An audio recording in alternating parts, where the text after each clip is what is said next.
So you really want to know how much it costs to get your eggs frozen? Well, just watch this video and you will find out. So I got my eggs frozen in downtown Toronto in January of 2024, so about a year and a bit ago. And I got it done at the Mount Sinai Fertility Clinic, which is associated with the Mount Sinai Hospital. I went through the privately funded program, but there is a government funded program as well. So for example, people who are getting IVF can also similarly do the process. And in this video, I'm going to break down all of the costs, everything that I paid for and how much the total was. And let me tell you, it is not 3 figures, not 4 figures, but 5 figures. So one of the initial tests that I had to do just to, overall check my fertility was the AMH test. And the AMH test cost me $75 out of pocket. So I also got blood work, ultrasound, and urine tests, but that was all covered through the government funding. So I only had to pay $75 out of pocket in the prep stage. After that, you do a bunch of different appointments, which I get into in another video that I will link up here. So you have about 4 or 5 visits with the nurse practitioner in the fertility clinic. And then in case there's any complications, that's also covered within the clinic fee. So the clinic fee is quite big, but it covers you start to finish. So it includes all the medications you get in surgery. It includes all of your consults. It includes your surgery itself, and the people who are there and the process and all the tools and equipment and everything that you need to actually get the surgery done. And like I said, it also covers all of the medications that you are given in the surgery. So that includes any of the anesthetics or any of the other medications that they give you during that process. So again, it is not cheap,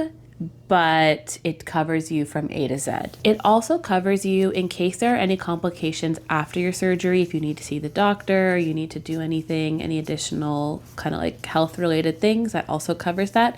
Although I think that's just covered through our regular healthcare system because you're seeing a doctor for like a health condition. But all that to say, there was nothing else out of pocket that I had to pay for. And if you did have to go in for surgery because of any complications from the original surgery, I believe that would also have been covered. And thankfully I didn't need to do that, but that can definitely happen in some rare cases. So the egg freezing process, including like the surgery and the medications used in surgery and all that kind of stuff, was $7,000.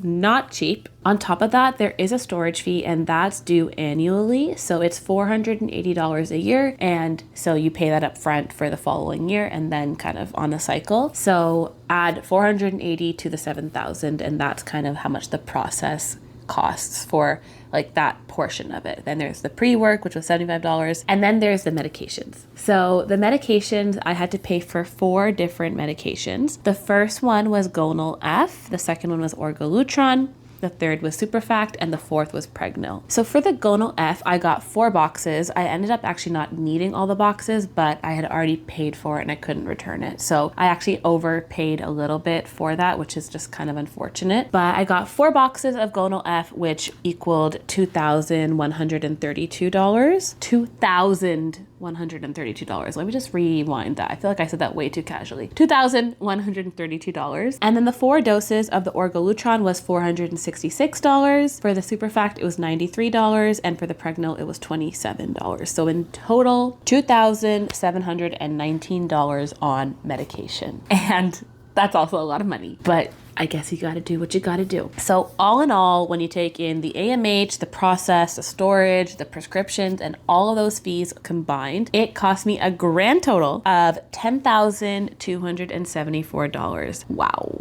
Yeah, so like I said before, not cheap, and I hope that you don't have to go into debt for this. I did not want to go into debt over this, so I had to make sure that I had that money saved up before I even went through with this process, and I'm very, very fortunate to have been able to save that kind of money. But it is a pretty penny and it is not cheap, and every single year I'm going to have to keep paying storage fees until I decide I don't want to use the eggs or I'm done using them. So that's the cost. Like I said, it's 5 figures, 10 grand, but it's the best 10 grand I spent on my future for now. 10 grand is a lot of money. 1 band, 10 bands. one band, whatever. I know $10,000 is a lot of money and it's not necessarily something that's accessible for everybody, but I just wanted to give you an idea of what you're in for if you think you want to go get your eggs frozen. That process is going to be a $10,000 investment. For me, again, it was worth it because this is an investment in my future. It's an insurance policy for myself. And you know, in 5 or 10 years, if I need them, if I don't need them, I'll always be grateful that I went and got my eggs frozen. I'm never going to regret this decision. So for me, it was worth it. And I had the ability to save that kind of money to do this surgery. So let me know what you think. Is $10,000 like way out of your price range? Is $10,000 realistic? What do you think? If you're in another country or another province, let me know. If you went to a private clinic, how much did they charge you there? I actually didn't do my research to see what they would have charged at private clinics because I knew I wanted to go to a hospital affiliated clinic. So if you did go to a private clinic, let me know if the price compares. I think it's really good to have transparency so you know what you're getting yourself into. And if you're in another country or another province, then please let us know in the comments down below how much you paid or how much you'd be willing to pay for egg freezing. So that's it for me, but I hope you enjoyed this video. And if you want to check out my next video, it's going to be about ovarian hyperstimulation syndrome, which is something that happened to me after the surgery. It was pretty uncomfortable and I had to go back to the clinic to get everything checked out. So if you want to see that, you can check out the next video. Otherwise, I'll see you next time. Bye.